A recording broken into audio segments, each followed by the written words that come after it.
was just out pig hunting last weekend, and I don't know, 2 hours before dark, still perfect daylight. I'm on a high spot glass and I look down 150 yards below me, see a tan thing, pull up my binos, and it is a giant lion just staring at us. Just a big mature, look like a big mature tom, big old head on it, and it eyes are just piercing, staring at our souls for like 10 minutes straight. Hey everybody, welcome back to another episode of the Dreary Outdoors 100% Wild podcast. This is powered by DeerCast, as always, in venison, in First Form Energy. Yes, a lot of that.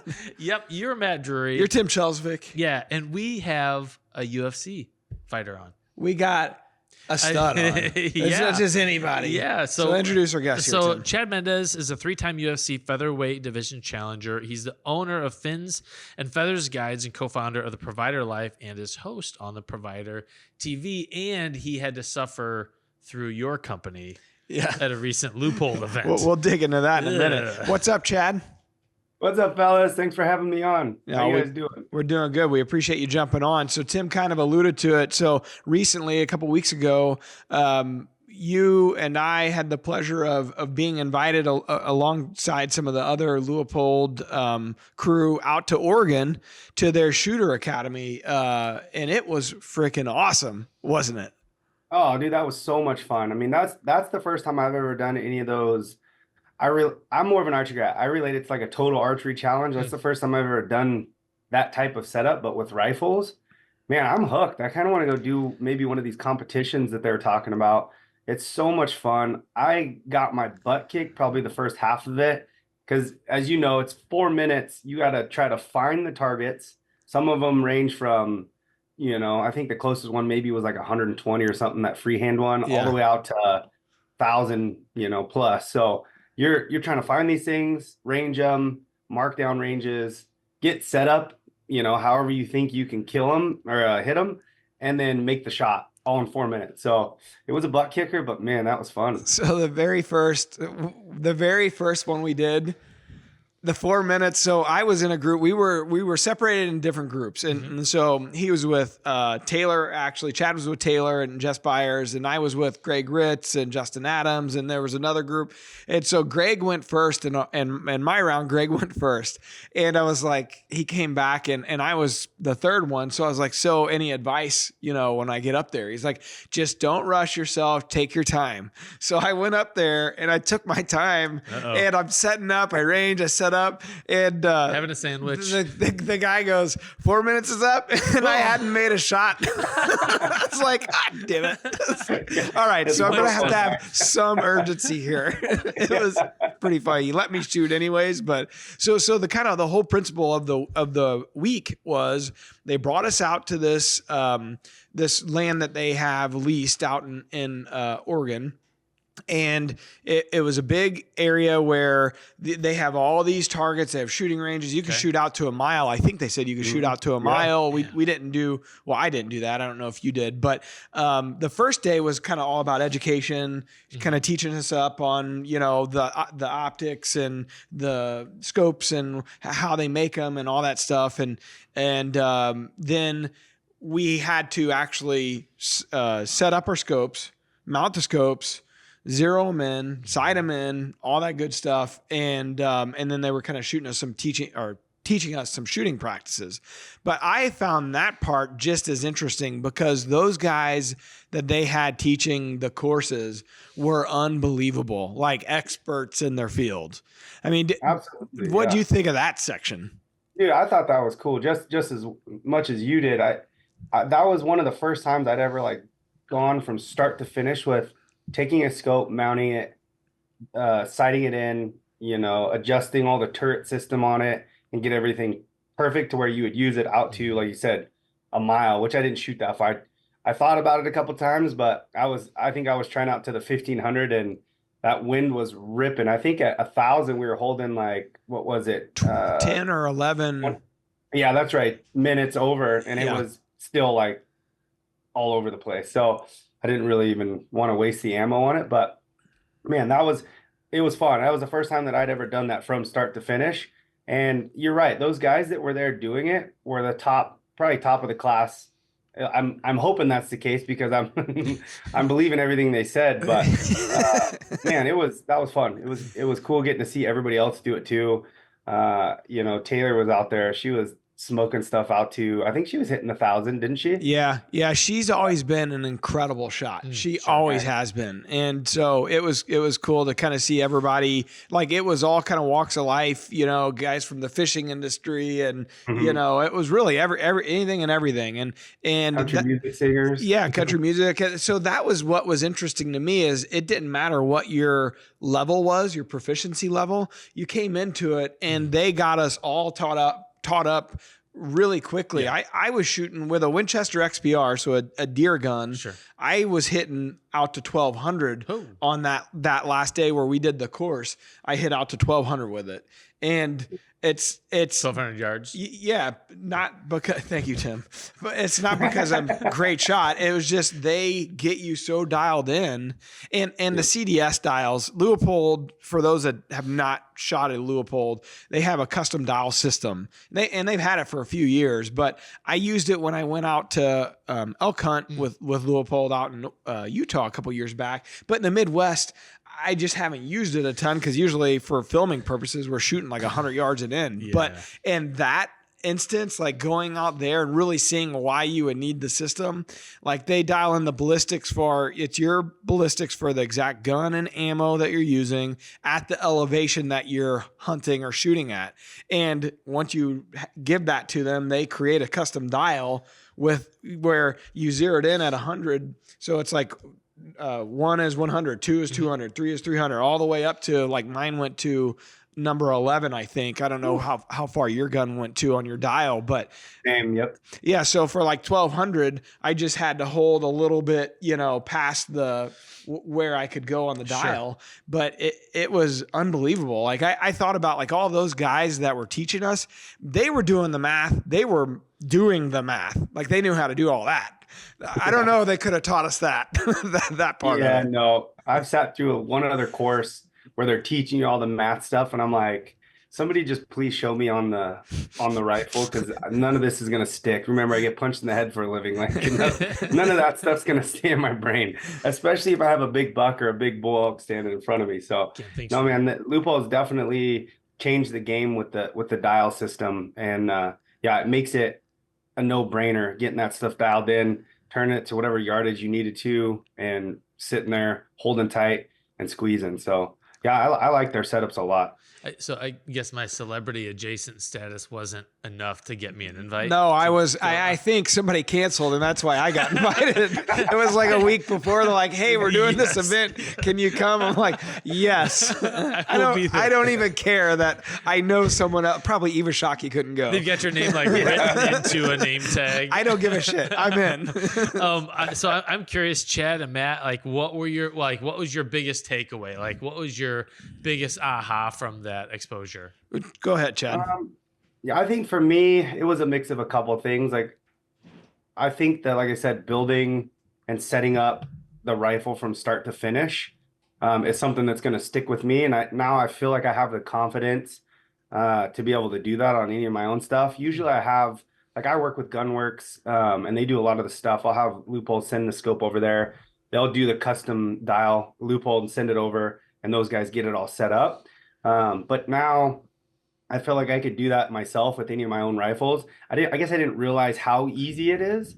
I kind of dabbled a little bit looking at YouTube.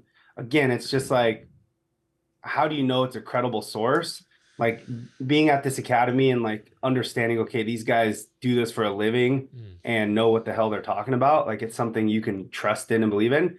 So going from start to finish, it took my confidence to the next level as far as building that out.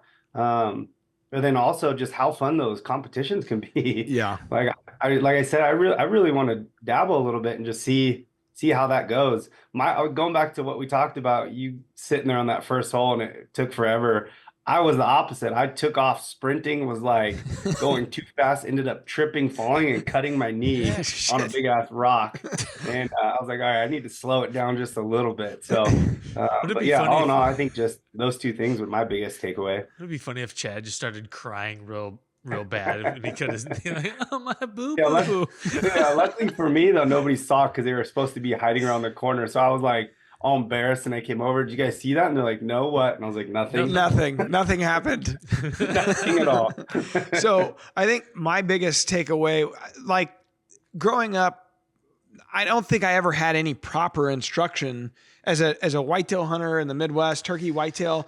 I've never had any proper instruction on how to actually hold a gun and shoot it accurately. So, meaning, am I gripping it too tight? What bad habits am I bringing to the table? So for me, a lot of trying to get rid of the bad habits I've created over 43 years of existence and coming to the table and saying, okay, what do these guys do? How do they do it? And what surprised me was how little they put pressure on the firearm itself. Oh. That was, to me, a big aha moment. Yeah. Like we had the sandbags so a lot of it was prone position. Mm-hmm. They teach you, we were zeroing in at prone like that, I guess is one of the more stable, so you get the couple points of contact or whatever to get kind of like a tripod would be, right? Like and so, really the gun, it had its own little bipod on it on the front end, and on the back you have it on a sandbag.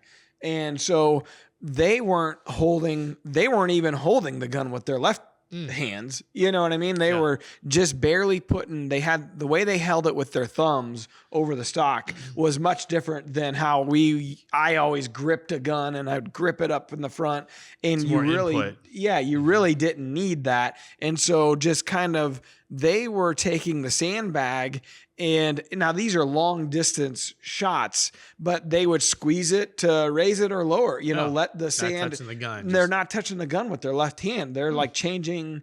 Now that's probably not every shot, but like when you're in the prone position and you're shooting out really far, they were doing a lot of the adjustments just with their don't do that. Sandbag. Stop. So what you can't see if you're listening is I'm a lot of gesticulating right now. I don't like it. But so that was a big learning curve for me, and it made a big difference because, like you said, the more you're gripping and holding that gun, especially at those long ranges, the breathing even, like I would always hold in my breath and shoot.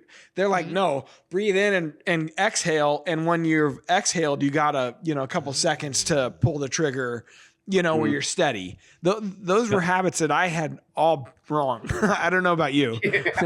Yeah, no, the first time I went into one of these shooting academies, same thing. Because grip, you think the harder and the more locked in your rifle is to your shoulder, you feel, okay, that's going to be a steadier shot.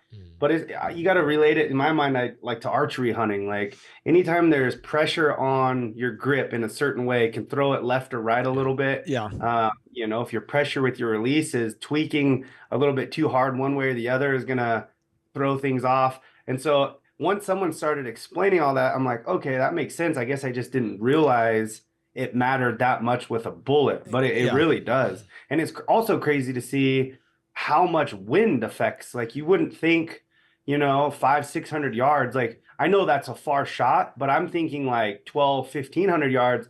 Okay, that makes sense. But even at those 400 to 600 yard shots, how much wind can change your left and right, up and down even. So it's just cool to see these guys explain it all, and then you actually get to sit there and do it. I'm a learn by doing type of guy. So having the gun in front of me and like actually getting to test what they're teaching me is what makes it stick in my brain. So man, all in all though, I just think that was a cool academy, and I would definitely go do another one. I wanted to ask you, you shot extremely well. You said you really didn't shoot like that a ton, or mostly you're archery guy, but you shot really well from even that first day when we were sighting in, like you shot extremely. There was a couple guys in our group that just shot really well from the beginning.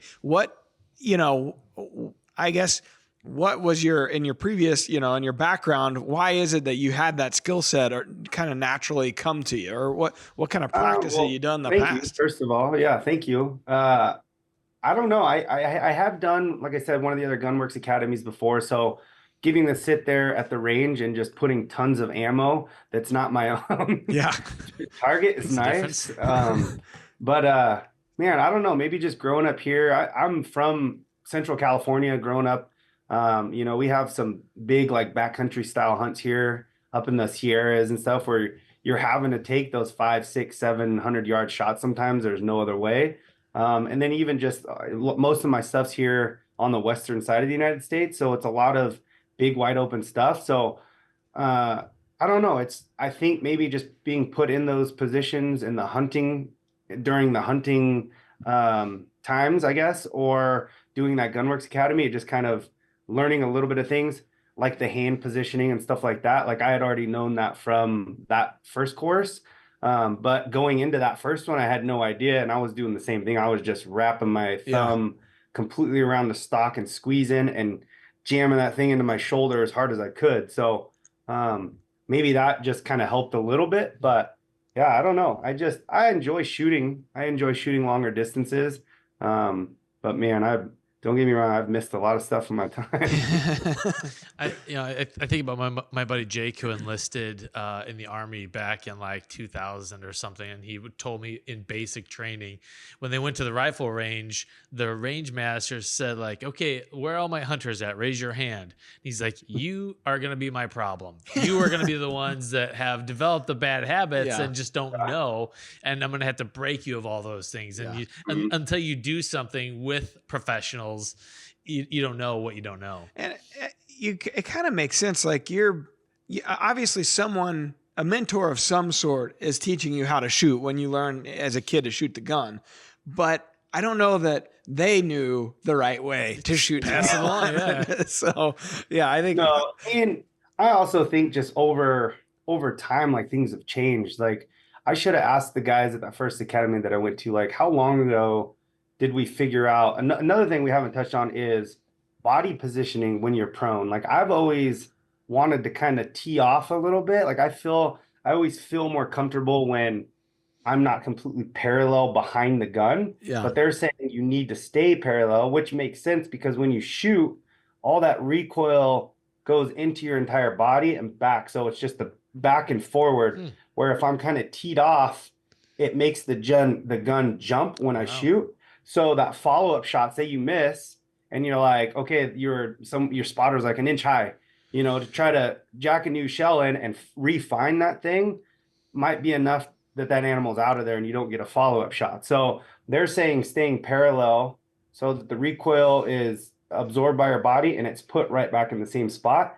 Like, I didn't know that. And it's, growing up, I always was told, like, kind of get an angle off to the back of the gun and just figure out the most comfortable position there. So yeah, I'm curious over what amount of years it's taken for these types of things to be figured out. The hand positioning, light on the scope, light on the rifle, and then being parallel with it. Like, is that something that's new over the last 5 years, or has that been around and we're never told? I'm sure the snipers figured it out years, decades and decades ago, and we're just, hillbillies. I wonder how many people are cringing watching the hunting shows. Like, oh, look, he's holding that. Yeah, we did there's the thing about gun guys, probably any expert, quote unquote experts in their field. Man, we did like when 350 Legend launched, we did a podcast with the Winchester guys, and boy, did we get lit up over just the way we spoke about guns. Well, actually, yeah, it's like our most viewed podcast, but not for a good reason. Yeah. Brutal. So you talk about some of those habits, growing up. I wouldn't mind, you giving us a little bit of the backstory here, because when I think of growing up in the West Coast in California, I don't think about hunting and the outdoors and that type of lifestyle. So growing up, how did you end up living that type of lifestyle? Your family, your dad, what was it? Yeah, it was definitely my dad. And yeah, I have to explain this so much to people when I tell them I'm from Central California and live up in Northern California now. Most people, like, isn't California all beaches, or don't you guys just surf and smoke weed? Like, no, that's not everything. I feel like there's multiple types of people in California. You have your insanely hillbilly redneck, like, I'll even say some white trash, like My kind of hillbillies. You got your, I would say I'm probably in the category of not quite that far, but I'm, more of a hillbilly here. And then you have your people that live in the big cities that know nothing about hunting, fishing, or the outdoors. And so, there's a big group of people in California that hunt, that love the outdoors, love, fishing, love hunting. And I tell people this all the time, like, I would say California is probably one of the best states, if not, I'll argue the best state in the United States. I mean, we have unbelievable waterfowl. We have black-tailed deer, mule deer. There's a little pocket up north and northeast eastern side that has whitetail. So we have pretty much all species of deer. In that sense, you have the only place in the world that has all species of elk. We have Tule elk, which is the only place in the world that have those. Rocky Mountain and Roosevelt's.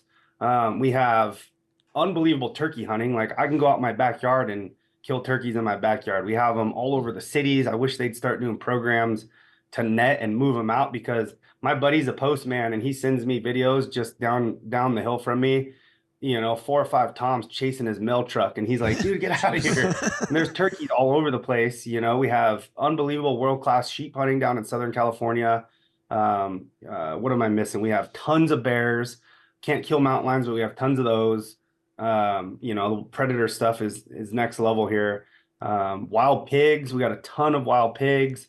So the abundance of wild game here, or at least the variety of species is next to none compared to any other states. It's just managed extremely poorly, in my opinion. And I think there could be a lot of things that change. Like our turkey season, it's honor system. We can kill 5 turkeys in a year. We can kill 3 bearded in the spring and 2 either sex in the fall. But again, all you have to do is buy your hunting license. I'm sure there's guys that kill 20 of them at a time, Again, there are a ton of them, but still, same thing. Our deer, like we can kill 2 bucks in a season, but we can't kill mountain lions. We can't kill does. Bear hunting got changed from using dogs to no using dogs handful of years ago. Yeah. The bear population's exploding. So the deer population is getting smaller and smaller, but it's like, we don't need to kill 2 bucks in a season. Most states it's 1 buck. And our minimum is it has to have a fork at least on one side. Like we could change that to a 3-pointer better, 1 buck. That would help our population tremendously as far as deer doe ratio. I don't know. I just feel like there's a ton of stuff that could be changed.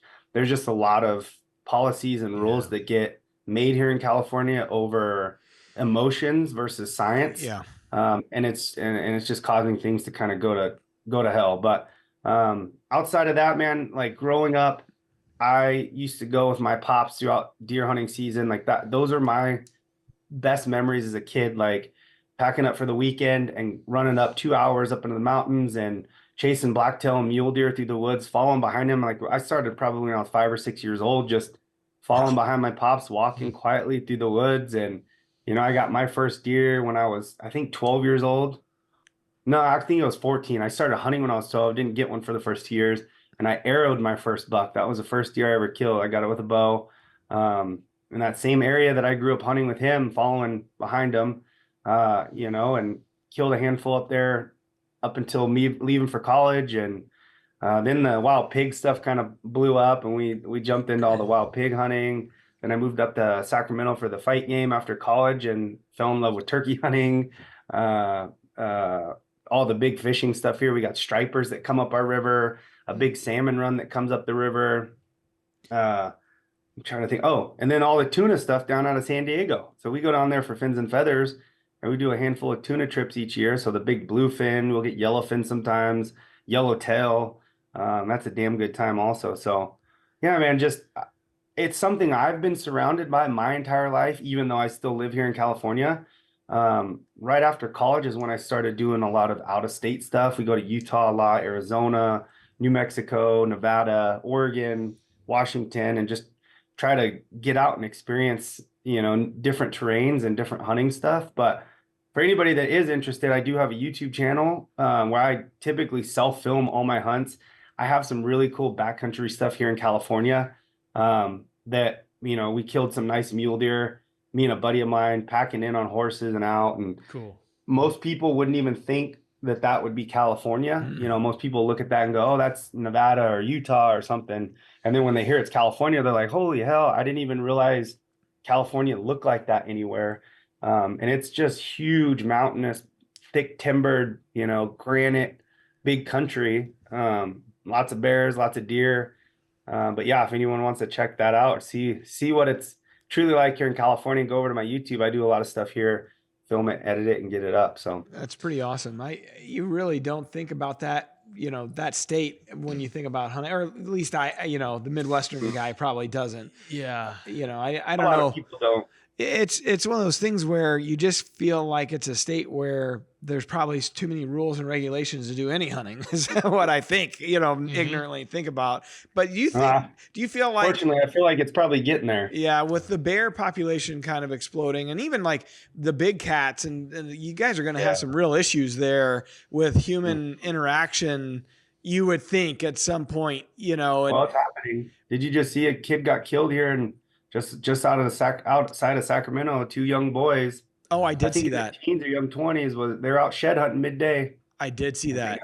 Yeah, and the one boy, yeah, it was a terrible story. And you would think that if those types of interactions continue to take place, they'll have to do something. It's all good to say save all the animals until they're starting to negatively affect your human way of life.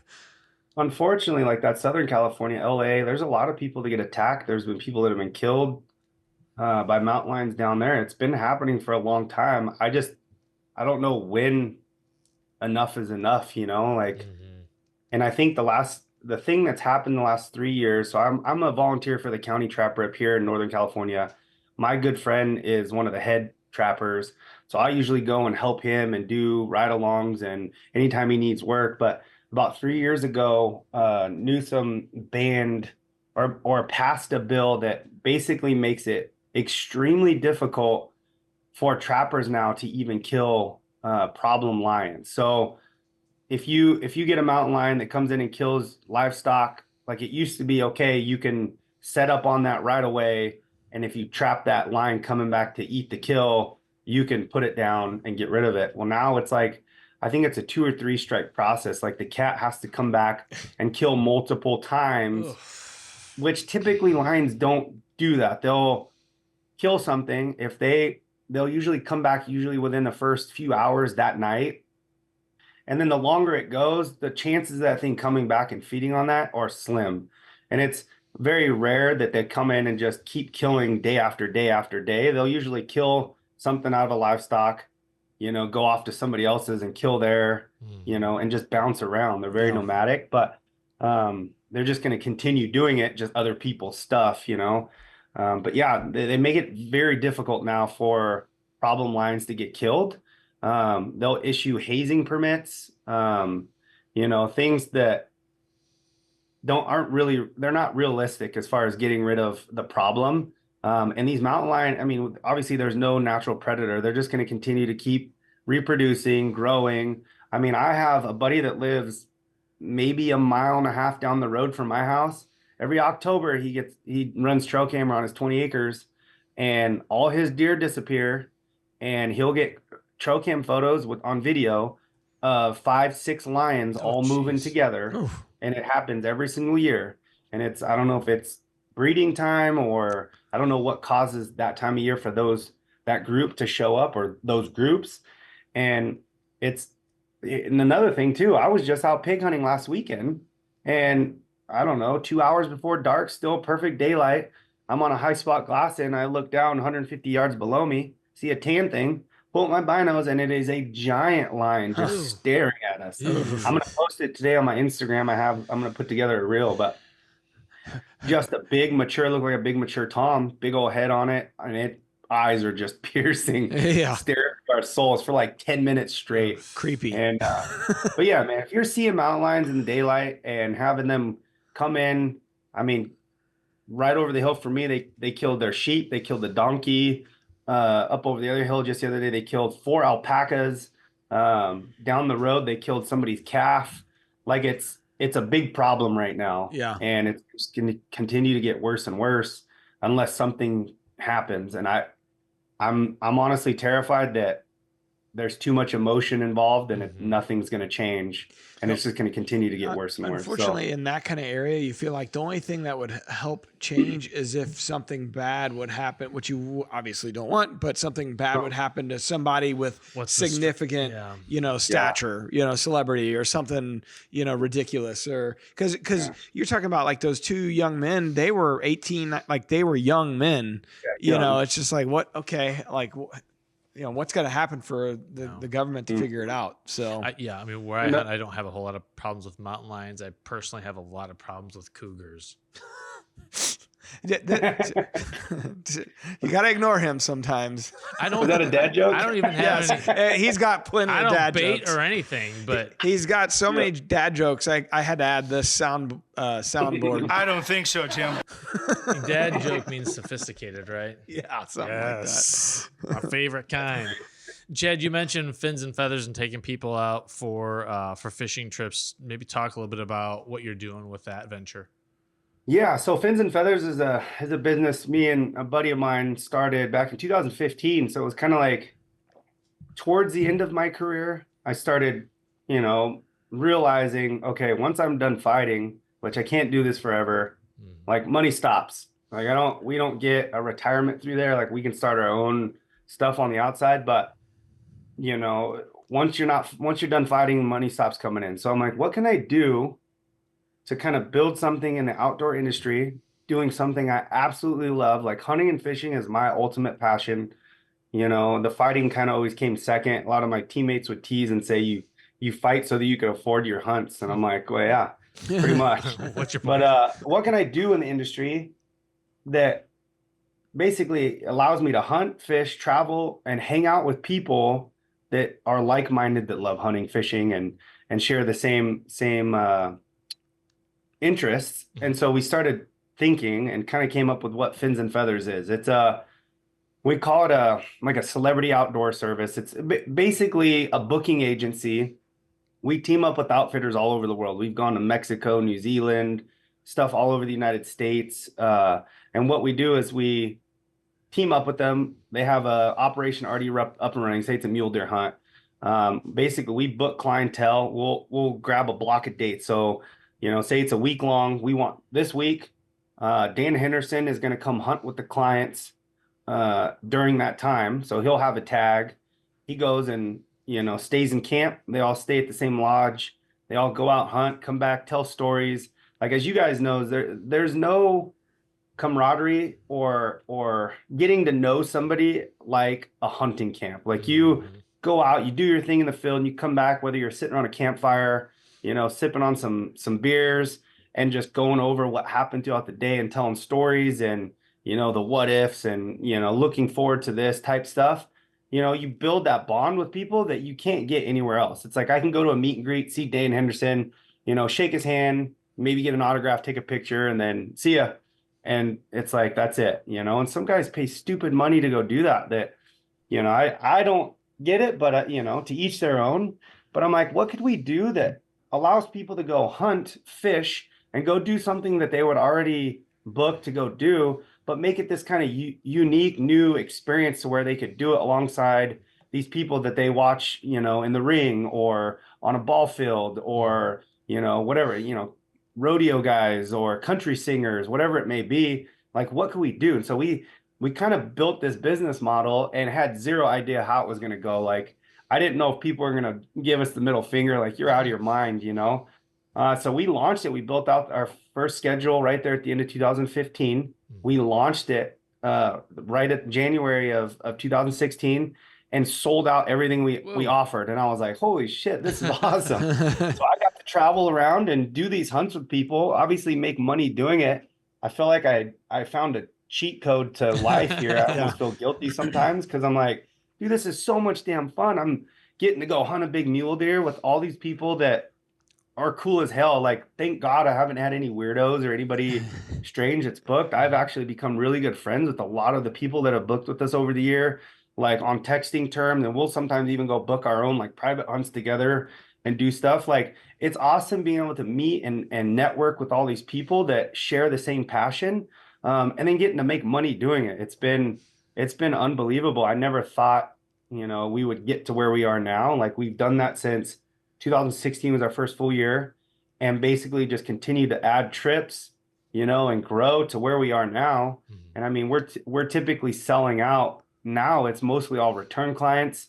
And then once we fill all that stuff in, we might have a couple things here and there that we might need to book. But man, it's just awesome having this like almost run itself, getting to go hunt with these people and fish with these people. I mean, we do mule deer, antelope, elk, the tuna stuff out of San Diego.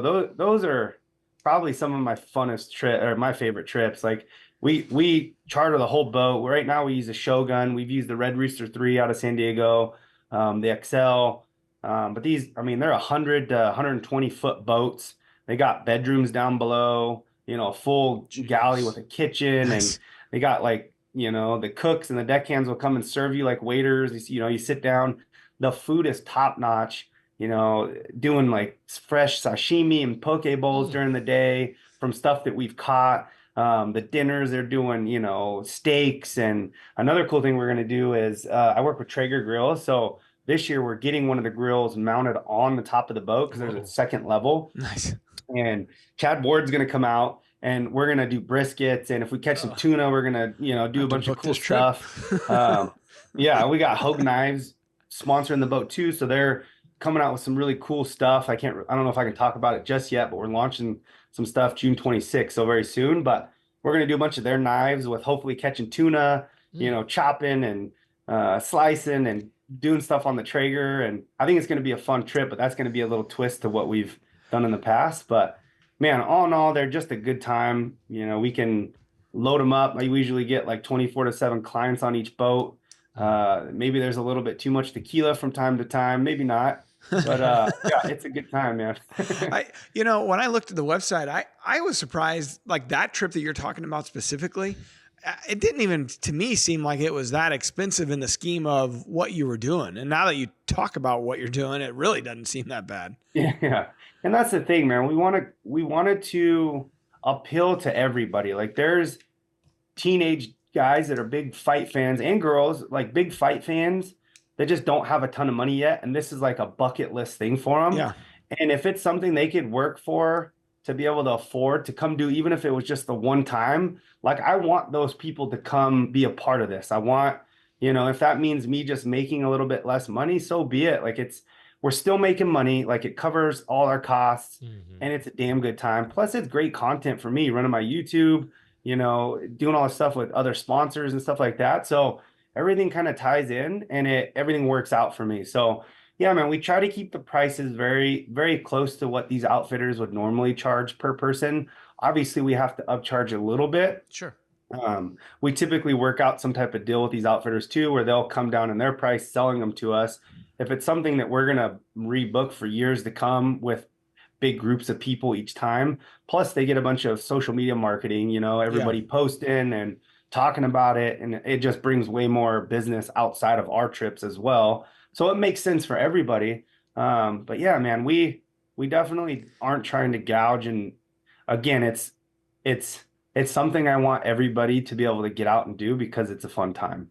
Yeah, it's when I looked into it, I was like, I don't know that there's anything else out there like this for the outfitting side, like the guiding side. I don't think there's another like plan quite like that where you have a few celebrities that come in as well and you get to hang out with those people and go on a hunting trip or a fishing trip. Like none that I know of anyway. So I thought it was pretty unique. So my buddy Willie Bloomquist, who was a baseball player, stud athlete. He was with Team Weatherby with us for a little when I was right out of college. That was like my first outdoor sponsor ever. And good buddy of mine. A lot of this stuff was kind of his idea, and then we kind of took a spin on it. He branched off and started his own. I don't know if he's still doing it. He tried it for a couple years. But man, it can be difficult. And I remember the first couple years, like dumping a bunch of marketing and like having to stay on it, building the social media pages. I think a few things that really helped me out was getting on the Meat Eater podcast, Rogan's podcast, and just really being able to grow the legs as far as spreading the knowledge on it. Yeah. Where I don't know if he really did, and it was kind of more of just like a side, like a passion, like. And I know he did some cool stuff like sheep hunts, which we haven't touched any of that stuff. I think he was doing a little bit more of the higher end stuff. But man, yeah, I have to touch base. I haven't talked to him in maybe a year or two, and I don't know if he's still doing it. But other than that, man, I don't think I haven't seen anything like this out there, which is cool to me. I mean, Yeah. hopefully that continues. I wonder if there's a market for like D-list celebrity. You're thinking outdoor highly of us experiences. as Like, D-listers. go further down the go alphabet, dove Tim. hunting with Jim J. Bullock, or mahi fishing with Kathy Griffin. Yeah. Something to think about, like a cut rate version. Yeah. I'm excited, man. We got Michael Ray on one of our tuna trips this year. We've had obviously Dan Hendo does a bunch. Yeah. Jared Neiman's done them. That's cool. Man, those boys get rowdy. I'll tell you what, they like their whiskey. If it's anything like what you and some of the other guys at the end of the trip at Leopold, they have a good time. Tore it up. Yeah, they had fun. Yes. Yeah, I'm a tequila guy, man. I love it. When People's it's time to shoes got shine, involved. time to shine. Oh, Yeah. dang. Yeah. Huh. Yeah. Can't wait to see the pictures. Oh, you won't. Nope. No, those ones are in the vault. So, well, that's pretty awesome, man. That's cool that you were able to, build up the notoriety. It's one thing to have the notoriety. It's another thing to then figure out a way to compound that and build off of it and move into the next phase of your, transition to the next phase of your life, because that is the interesting thing with athletes. I think about some of the friends that we have, from the Cardinals or whatever. Wayno, just retired. He's 40, he's 41 or whatever, 42, whatever it is. It's like, man, you got a lot of life left to figure out what to do with it. Kyle McClellan, he retired much younger, but he was able to these guys are able to take the influence or notoriety that they have and then build into the second phase of their lives. And I'm sure, not everybody does that, and there's a lot of probably horror stories out there of guys that it's like once it ended, it was over, and then, not really sure what the hell to do next. Absolutely, man. I mean, I have teammates. I know other really high-end UFC. There were some UFC champions. I'm not going to say names, but there were some guys that were at the top of the top in the UFC. And I mean, you think of the UFC, you're like, oh, these guys are making tens of millions or hundreds of millions of dollars, which is not true, but man, some of these guys just work regular jobs, putting roofs on houses and, mechanics and different things now. And it's like, man, I remember when I first started out, these guys were like people I looked up to in the sport. Like, I want to get to that point. And it's like, it's kind of sad to see now sometimes, some of them are happy, and ultimately that's all that matters. You're making a living, you're doing things. Maybe it is something they love to do, but if it's not, man, it's a bummer. Yeah, people, like I said, just assume that we're all, big millionaires because we fought in the UFC, which unfortunately is not the case. So, I didn't know what to do after. Just tried to get creative, and for me, it was, my dad's kind of said this. I've heard people talk about it, like, you got to find something you love to do, and you'll never work a day in your life. And to me, that like stuck in my head when I was trying to figure this out. And honestly, like I said, I feel like I found a cheat code in life. Like, I get to do what I absolutely love to do. Like, even my wife, Abby, is like, sometimes you're going on another hunt. Like, you know what I mean? It's my like, job. Even though that's what puts money in the bank account, it's like, I love to do it. It's so much fun that I feel like I almost feel guilty sometimes, but it's funny. They don't agree that that's a job, but they don't have a problem spending the money that happens to show up in the bank account. I'm not going to talk about that, but I'm just earmuffs, Mom. Yeah, earmuffs. Exactly. Yeah, that was what was interesting to me. You talked about it a little bit when we were out there in Oregon regarding the pay structure, and I had no idea, just like you're saying. I mean, people just don't realize. You assume you get to a certain stature in the UFC and the paydays follow, but it's really probably a certain element, a small percentage of the overall fighters that actually get to that level. And everybody else is, if I think about like what you have to do to train, the meal side, like you're hiring people to help do all those things. And and then you think that there's a big payday at the end as a viewer. And if that's not necessarily the case, it's just like those are expenses that you're out of pocket paying for. It's not like the UFC is paying for that stuff as well to keep you fit and trained and all that stuff. Mm-hmm. And then you got, we pay big chunks of what we win to managers, 10% to trainers, 10% to managers, 20% of any sponsors that the managers get locked up, and then taxes. Like by the time, typically whatever you make is almost cut in half or just about cut in half, And the way that the UFC structures their pay is typically it's a show up fight, get half. And then if you win, you get the other half. If you don't, you only go with that half. And then with everything else, that's halved again. And it's like, man, it sometimes look great. It looks great on paper if you're winning and before all the other expenses are taken out. But man, you lose, which sucks. It's like nobody ever wants to lose. No. Like I'm not going in there saying, I don't care if I win or lose. And then I do lose. And it's like, just add salt to the wound. Like not only did you lose and you look like an idiot, but now we're only going to give you half of the money you were expecting. Such an insult to injury, literally. Yeah. That's why I never did it. Yeah, same. It's UFC. The fighting world is such an interesting thing because it's our modern day version of gladiators. Everybody, you get, the amount of people that love that industry and sport. It's huge. They're selling out everywhere they go. They could probably put one on every damn day and sell out a stadium somewhere or arena or whatever. And it's just a modern day, gladiators and everything we know that like CTE and all that stuff, that's still a regulated, still a thing that it's bigger and more popular than boxing, and it's interesting to me that we can do it, but yet like football gets so much shit and, they're making the rules so hard to, as far as tackling and protecting the quarterback and the players and all that. And it's like, what changes have you seen over time with UFC? I'm sure that internally there's plenty of things that they've done to try to make the safe sport, make it a safe sport to the extent that they can. But at the end of the day, you guys are still beating the shit out of each other for, for a night. Yeah, and I know that the UFC has put in some money into the study of CTE and stuff like that. I don't know how much, don't quote me on that, but I know they did put in a bunch of money into that.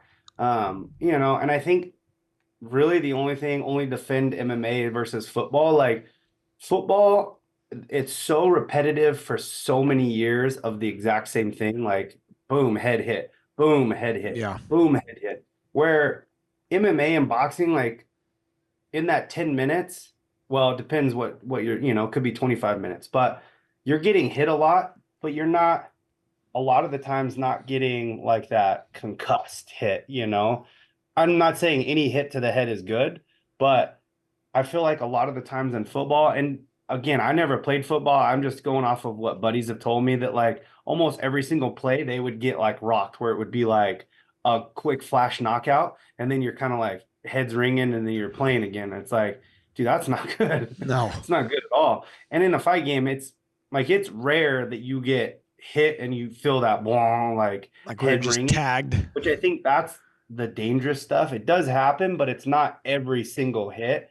But man, I think all in all, just for the amount of damage that we're putting our bodies through, not only just the head trauma, but everything else, like the pay definitely needs to go up. And this is something that's been talked about for years. Yeah. And the UFC is starting to pay better.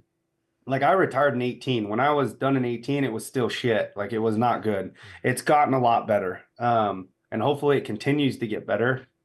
I honestly knew going into it, I was still very new in the sport. It was a baby sport, and the pay wasn't going to be what I was hoping during my time fighting in it. But man, I'm just hoping that enough people start chirping and making enough noise to where these guys start paying a lot more. Yeah. Like I said, it's starting to go up, thankfully, but man, it's crazy. Like the amount of money they make versus what the fighters make is insane. Yeah. Because you're stuck with that body for the rest of your life. Yeah. I mean, Oh yeah. that's a steep price to pay. Like whatever injuries you incur there, you're Well, I gotta think live about around like that. Tim Sylvia, you know, I'm sure you're good buddies with him and we've known him for years, and the surgeries that he's gone through in the last, you know, 5-10 years, things that like happened and probably were maybe a little mismanaged while he was in the UFC, but like you said, that was like in the infancy, the early stages of it. But you know, he had to go back and get new surgeries because pins were coming out of his, you know, hands or whatever. And it's just like, holy shit, or elbow or whatever it was. It's like, geez, man.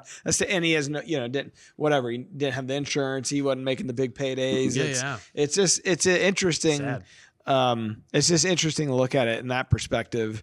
Everybody enjoys the entertainment, but you guys are the ones that are paying the price a lot of times for that entertainment. And like you said, it'd just be great if the juice was worth the squeeze and you were being paid appropriately for it. So when you were in college, go ahead. Sorry, go ahead. I would say that's one of the reasons why I came back and ended up going with the bare knuckle boxing setup. Like those guys paid my 2 fights. I made more than I probably made in my entire UFC career or close to that. So, you know, obviously I was done. I was finished with any type of combat sports, not because I didn't feel like I couldn't compete or didn't want to continue to compete. It just wasn't worth what I was getting paid. And I could make that same amount of money or more in the outdoor industry doing something I absolutely, truly love to do. So I left. Yeah. And then when guys came to me with these offers, I'm like, dude, I'm in. Like, I do miss the competition. Like the first opponent was a boxer, so it was like a good test for me because I'm a wrestler, you know. Like I started wrestling 5 years old all the way up through college. That was always my bread and butter. But you know, I started boxing and training striking right out of college. So 2008 to, you know, 2 years ago. So a year ago. But so I was like, man, I'll fight a pro boxer. Like, you know, I'm either going to get my butt kicked, but it'll be a cool test, you know, and end up knocking them out. So that was awesome. Thought I was done. And then they signed Eddie Alvarez. And I'm like, God, Eddie, like that would be a fun fight. Like that. I always watched that dude growing up and, you know, he was always a weight class above me. So we never lined up, but our styles were very similar. He was a wrestler, boxer. And I'm like, man, this could be that one and only chance that I get to step in a ring and compete against this guy. So of course, when they started talking about it, I'm like, let's do it. So got that lined up, got in there and fought a war with Eddie. Still think I got that fight, or worst case a draw. But you know, I did tell those guys beforehand I was retiring after this fight, and they had just signed Eddie. So I don't know if that weighed anything or not, but it was a very close fight. I mean, Eddie's a stud. So, but yeah, I don't know, man. It was nice to step in there and compete and feel like you got paid what you were worth at the end of it. It's like, you know, we're having a new house built in Idaho. I'm getting the hell out of California. And, you know, I wouldn't have been able to do that. I'd still probably be stuck here for a handful of years if I wasn't able to do that. So, you know, all in all, I feel like it was a blessing, like a cool opportunity for me. You know, I stayed in shape and trained daily still. I don't want that dad bod sneaking up on me. So it's like, easy. It's you know, it's something I take pride in, and I, you know, want to be healthy for my kids when I'm older. And so that definitely helped when those guys came in blindly, like, hey, we want to sign you. We'd offer you this amount of money. And so, I don't know. I think all in all, it was just it was a blessing. And I feel honored that the opportunity popped up in my lifetime. Yeah, that's what I was going to say. It's nice to be able to have that opportunity to, it's really all the years, even going back to the wrestling years into the UFC, you know, all the other things that you've done. It built the name again. It built the name to give you the opportunity to finally capitalize and probably, you know, make the payday that you were worth all along. But it's like, hey, here's the opportunity finally. So I totally get it. It's when opportunity knocks on the door, sometimes you just gotta open it and go right through, right? Absolutely. Tim? I was gonna ask if you made that up. right now because it's really good. Obviously, I did not. Nice job. So Love it. what's next for you? You already are traveling all over the place. I saw Yeah. since just the Leopold event, you've been 2 or 3 other places.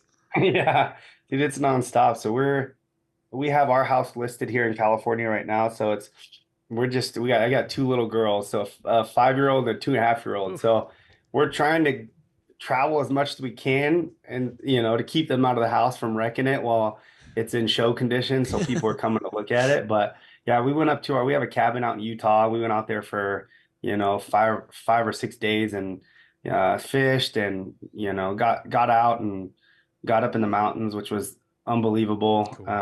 And we came back and I went and did a pig hunt. Killed one with my bow with a buddy down in Central California. And then from there went up and just visited my dad for Father's Day weekend. And then we're back and then I'm leaving again. We got our tuna trips next weekend starting. So Another trip, huh? usually by like Working. in May or June, my schedule is nonstop. Yeah. It's which again, I love it. I'm never going to complain. I love being able to travel and do all this stuff. So squeezing in the family trips anytime I can and just getting to spend time with my girls is what I'd absolutely love to do also. So all in all, I do have an antelope hunt I'm super excited about this year in New Mexico. My oldest daughter, she hunts with me all the time. We've killed a bunch of turkeys together and deer and pigs, but this will be her first antelope hunt. So we're going to fly out to New Mexico this August and we're going to go hunt with G3 Outfitters out there with Spencer. See what she thinks about antelope. She's more excited about horned toads. She loves lizards and stuff. So although that's where they live, so she's all excited about that. So what style of hunt is that? Is it a water hole, like ground blind kind of a thing, or what are you guys doing? I think it's spot and stock. This will be rifle. It's a quick like 3-day hunt, but they kill some absolute giants. Like I think their average is like 84, 86 or something. Nice. And so they killed some in the 90s. And Spencer is a great guy. I've met him a few times, become buddies, and he's got a pretty long wait list to get in. So I've been just patiently waiting and finally got in. So I'm going to go out there and see if we can go smack a big boy. Yeah. Cool. How's your daughter doing a hunt like that? Like the spot and stalk, because my daughter is all over the place. And I just took her on our first turkey hunt. It was like, Shut up. Yeah. She actually said, I just want to scream. She said that when we were sitting there. So the only other 2 spot and stock hunts, we did a blacktail hunt on one of my buddy's property here up in Northern Cali. But we were traveling to go 2 spots to glass and found a buck bedded. So we never really got to like get out and cover a bunch of area. So that was kind of the test to see, but we basically got out, just stalked right in on a lake prone and shot, and that went well. And then we did a wild pig hunt up on the ranch that we got out of Redding. And she was with me and my pops and she did great. I was like, okay, stay close to my legs. And she just followed right behind me. And when we started getting set up, she just stayed right there quiet and just watched the whole thing. They fed out and my dad shot his, the other one ran out, stopped, and I shot that one. We pulled the double and we just went over there and she was happy. She was excited. And, so she listens. She does a good job now of like paying attention and understanding, I think. But this will be the first time we've really hunted something with really good eyesight. Yeah. So, we'll see. I'm going to get her all, learning experience no matter what set up and I'm going to get her some snake guards because last time we were hunting in New Mexico, me and my buddy, he stepped on a rattlesnake as we were walking on the trail. And there's a ton of them down in there. So I'm like a little bit nervous about that. But how's your wife feel about that? You didn't tell her that, did you? Yeah, no, I haven't really touched that part of it yet. Keep that out of it. I'm pretty sure she probably doesn't listen to this podcast. So you're fine. Yeah. In fact, when I was with you, that Oregon thing, she killed the rattlesnake at our house. Do you remember that? Oh, no, I don't remember that. That's my wife would not be happy. My wife. Oh, dude, we have so many of them where we live. I killed a 12 button one, I don't know, 3 or 4 weeks ago. Jesus. Right before that. It was probably the mama, I'm guessing, because the one that Abby killed was a little 1 or 2 button right in that same area. I'm sure there's a den or something right there. So you mentioned that when we were on this archer or this course, this Leopold course, there was one setup. It was called Rattler's Den, wasn't it? And Yep. and you're like, how'd that get its name? Like, well, when we went to Watch set your it up, we just started hearing, all the rattling. I'm like, we're laying prone next to this thing or setting up on a rock next to it, and there's cracks Bet everywhere. you loved it. I hate snakes. I'm just like, so there's the 4-minute timer, but there's also the timer of life that I don't want to get. That's it. I'm out. I'm not a fan of rattlesnakes. I don't mind other snakes. I'm not a fan of the poisonous ones. Yeah, it makes sense. So, No doubt. well, hey, is there anything where can our audience find you at? Fins and Feathers, I want to be clear, that's with Z's, not S's. So I know, as you look that up, you find the right one, because I think there's a couple different ones out there. Yep. Yeah. Fins and Feathers, both spelled with a Z. Instagram's pretty much my main social media platform. If anyone wants to check out just daily life stuff, I'm always, posting my daily stuff, some training stuff, hunting, fishing, cooking. Same thing with YouTube channel. I do pretty much all that exact same stuff. I film all my own hunts. Every once in a while, I'll have the camera guy film, which is really nice for me. I can completely focus on the hunt. But man, it's just so much fun being able to self-film my stuff a lot of the times, and I do all the editing and get it up there, which is fun for me too, letting all the creative juices flow. But yeah, YouTube, Instagram, I do have a Facebook, but I'd say those are probably the main three. Good Right deal. on. Well, Cool. We'll link them all up in the show notes. we really appreciate you taking the time, man. Hopefully one day we could share a camp. That would be phenomenal. Absolutely. We go test out the Idaho situation, and Come on. that's a good spot. Maybe we'll try to tag team that one. Yeah, that's right. I mentioned on the podcast before, to Idaho, the archery elk hunt in September, and he's moving to Idaho. We looked at it. It's not too terribly far, really, in the scheme of things. So hopefully maybe that's it. One day we can link up there. But thank you very much. We appreciate you. And if you ever need anything, you know where to find us. Heck yeah. Thank you, fellas. Appreciate Thanks, it. Chad. All right. Well, See you guys. see you, man. Let's do this again next week. All right, let's do it. See you guys. All right, until next time. Peace out. Take land management to the next level with DeerCast's exclusive virtual rain gauges. Pinpoint accuracy and historical data, all powered by industry-leading ag weather services. DeerCast has the tools to keep you ahead of your game. We're adding new videos every week, so make sure to click that subscribe button and check out all of our amazing content. This episode of DoD TV is brought to you by DeerCast Maps, waypoints, weather, virtual rain gauges, and more. Every tool you need to get ahead of your game.